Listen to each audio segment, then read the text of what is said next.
नमस्कार, मैं हूं संगीता राय। पूर्वांचल एक्सप्रेस न्यूज के इस वेब पोर्टल में आपका स्वागत है।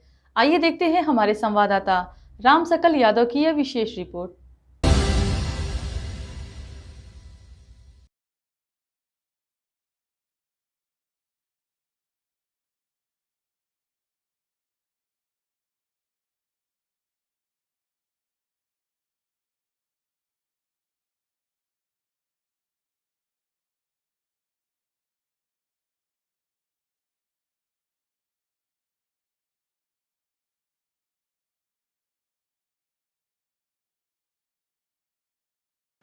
आजमगढ़ में महाराजा सुहेलदेव विश्वविद्यालय का तृतीय दीक्षोत्सव मंगलवार को धूमधाम से संपन्न हुआ। उत्तर प्रदेश की राज्यपाल और विश्वविद्यालय की कुलाधिपति आनंदीबेन पटेल की अध्यक्षता में आयोजित इस कार्यक्रम में शिक्षा, रोजगार, महिला सशक्तिकरण और विकसित भारत को लेकर कई महत्वपूर्ण संदेश दिए गए।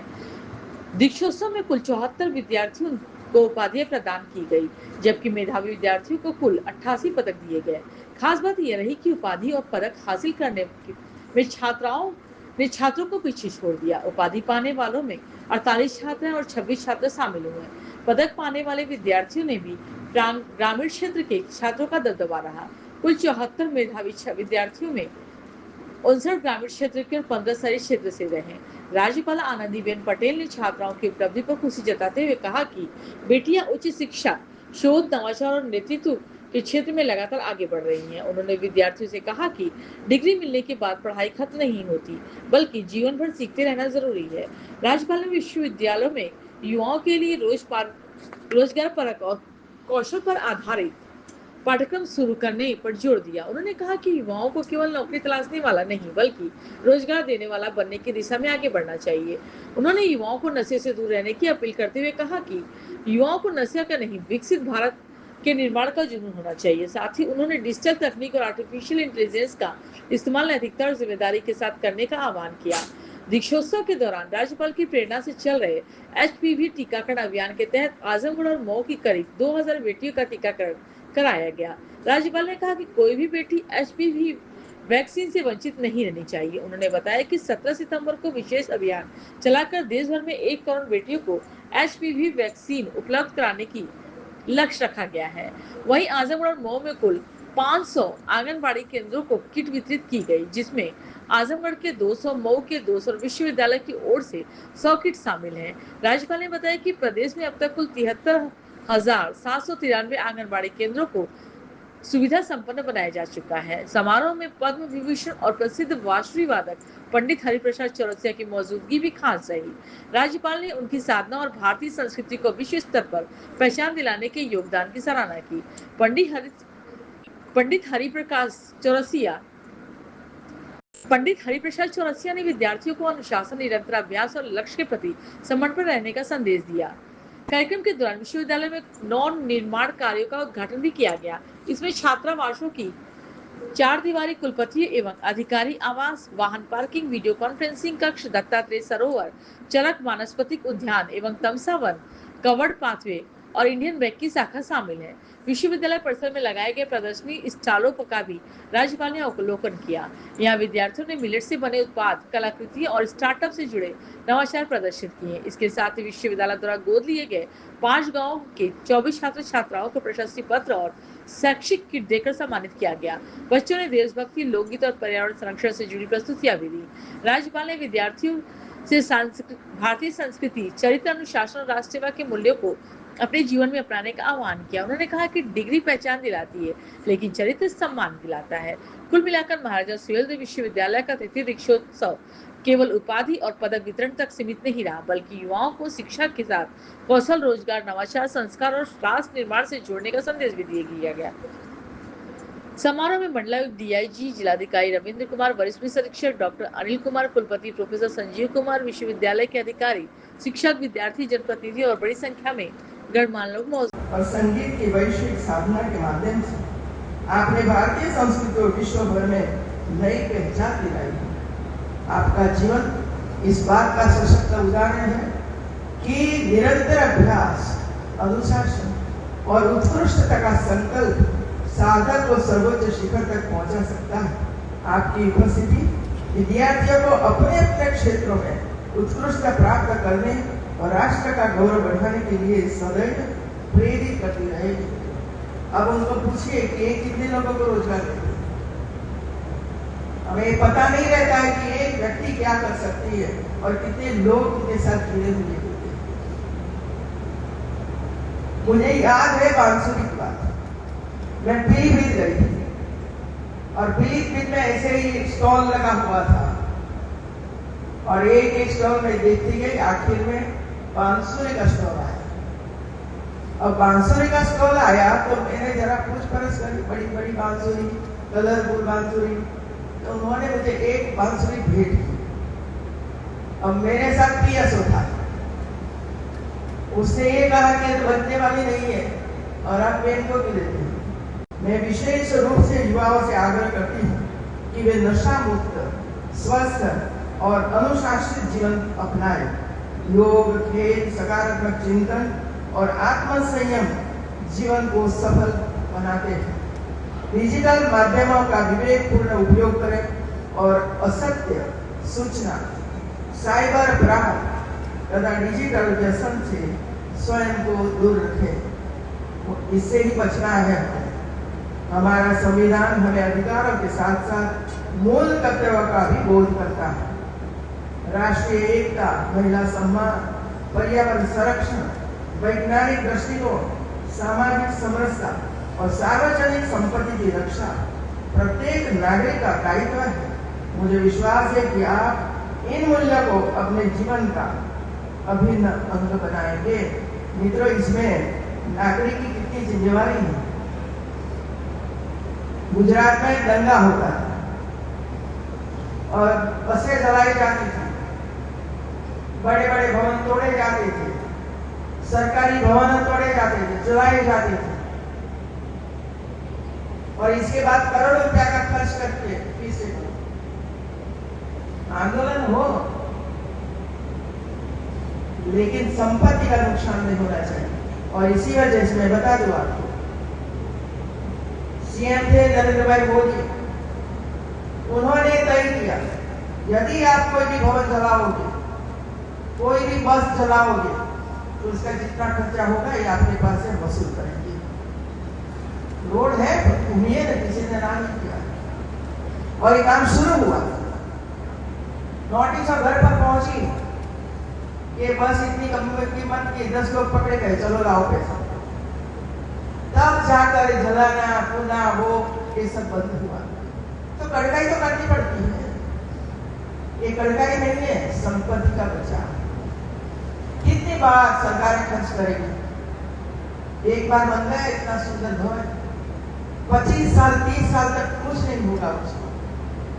और अच्छी तरह से आने वाले समय में बच्चे आएंगे, बैठेंगे, सीखेंगे। यदि एक छोटी सी चीजों के लिए आप लोगों ने चला दिया तो फिर बच्चे कहाँ जाएंगे। कोई आपको मना नहीं करेगा और आपको रोजगार मिल जाएगा। परिवार गरीबाई में से बाहर निकलेगा मित्र।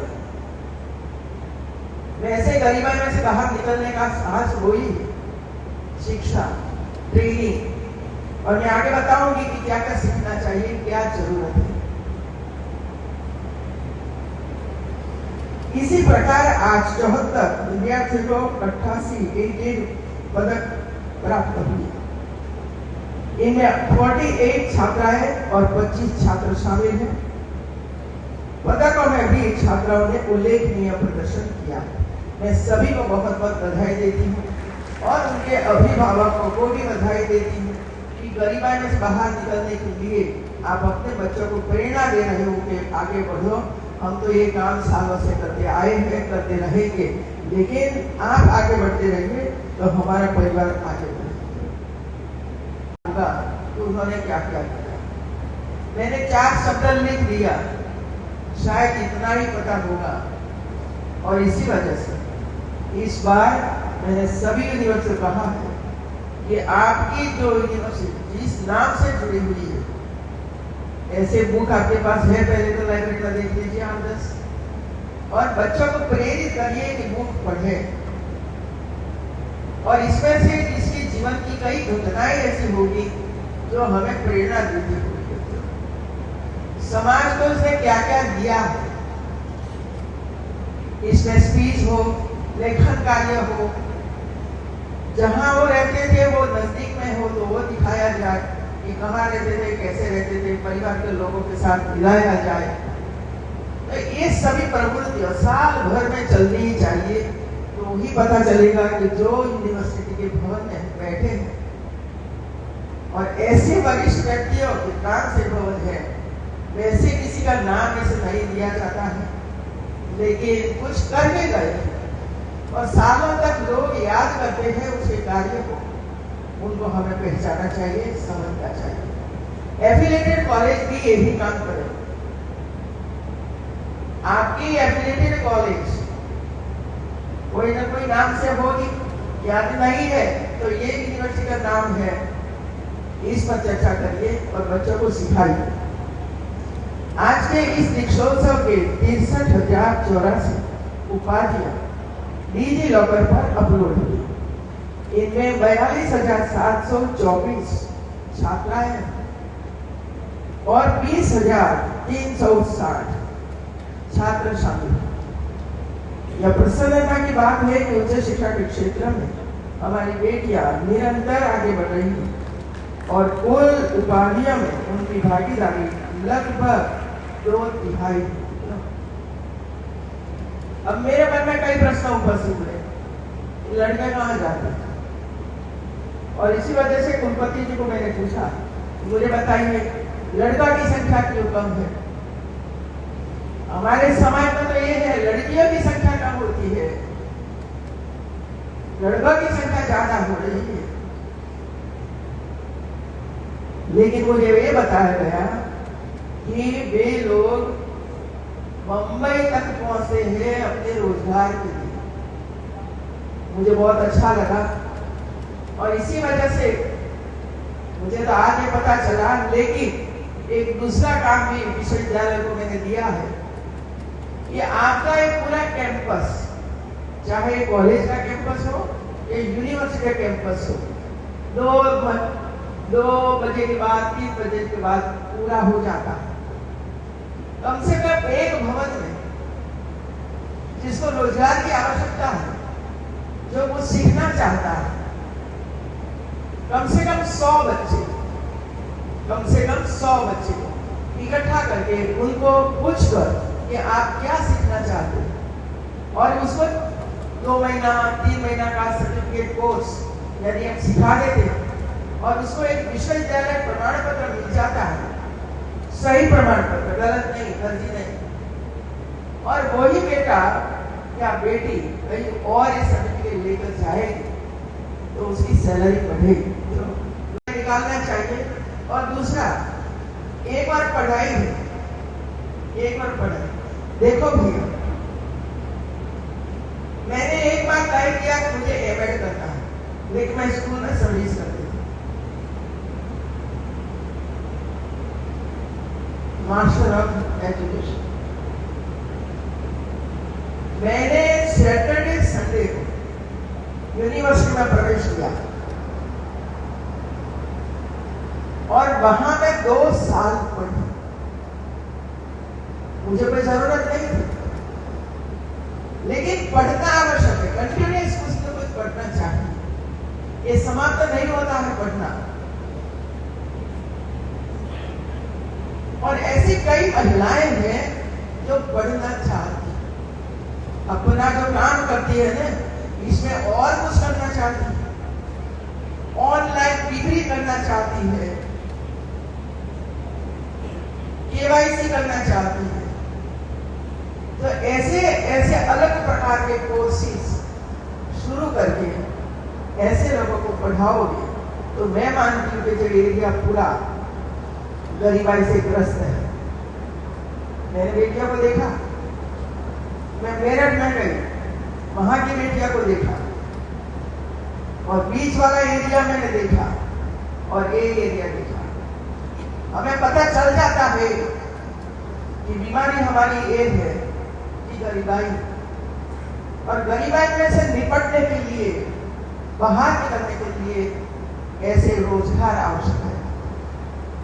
तो मेरा एक सुझाव और है जो आज पढ़ने वाले विद्यार्थी हैं, यूनिवर्सिटी में पढ़ते हैं, कॉलेज में पढ़ते हैं, वहां भी ऐसा सर्टिफिकेट कोर्सेज उनके लिए करना चाहिए। इस समय से आप सब बैठे हो तो थक गए हो।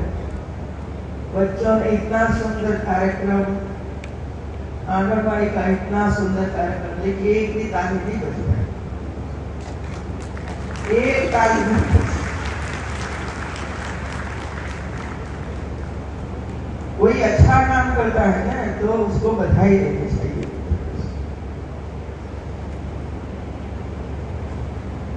प्रदेश के माननीय उच्च शिक्षा मंत्री श्री योगेंद्र उपाध्याय जी, समारोह के मुख्य अतिथि विश्व विख्यात बांसुरी वादक एवं पद्म विभूषण पंडित हरिप्रसाद चौरसिया, विश्वविद्यालय के कुलपति प्रोफेसर संजीव कुमार,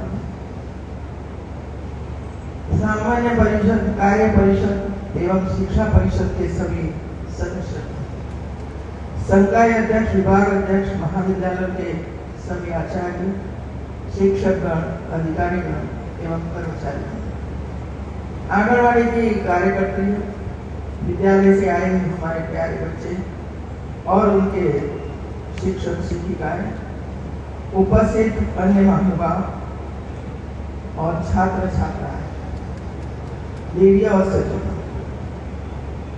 आज महाराजा सुहेलदेव विश्वविद्यालय के तृतीय दीक्षोत्सव में उपस्थिति एक सुखद अवसर।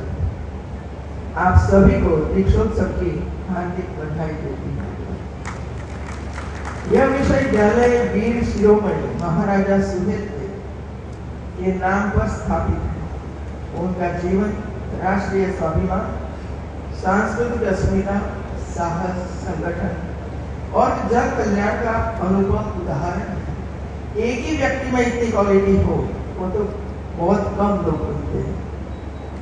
उनके आदर्श हमें बताते हैं कि जब समाज अपने मूल्यों और संस्कृति के प्रति सजग रहता है तब वह प्रत्येक चुनौती का सफलतापूर्वक सामना कर सकता है। उत्तर प्रदेश के सभी विद्यार्थी कोई न कोई व्यक्ति के साथ, स्वतंत्र सेनानियों के साथ, शिक्षाविदों के साथ जुड़ा हुआ है। वर्ष 2016, एक सपना, एक संकल्प और विश्वास की एक नई शुरुआत। आज गोमती ग्रामीण निधि लिमिटेड उत्तर प्रदेश में लगातार बढ़ते ब्रांच सेंटर्स, आधुनिक सेवाओं और समर्पित टीम के साथ विश्वास की नई पहचान बन चुकी है। हजारों खुशहाल ग्राहक, शानदार शाखा उद्घाटन और 10 वर्षों के गौरवशाली उत्सव ने हमारी इस यात्रा को और भी यादगार बना दिया है। अब हमारा लक्ष्य है उत्तर प्रदेश में 250 से अधिक ब्रांच सेंटर्स व एटीएम मॉडल, 1 लाख से अधिक रोजगार के अवसर और 1 करोड़ से अधिक खुशहाल ग्राहकों तक अपनी सेवाएं पहुंचाना। ब्रांच सेंटर एवं रोजगार के लिए आज ही संपर्क करें 9305061484 9250129316। गोमती ग्रामीण निधि लिमिटेड, हर घर गोमती, घर घर गोमती।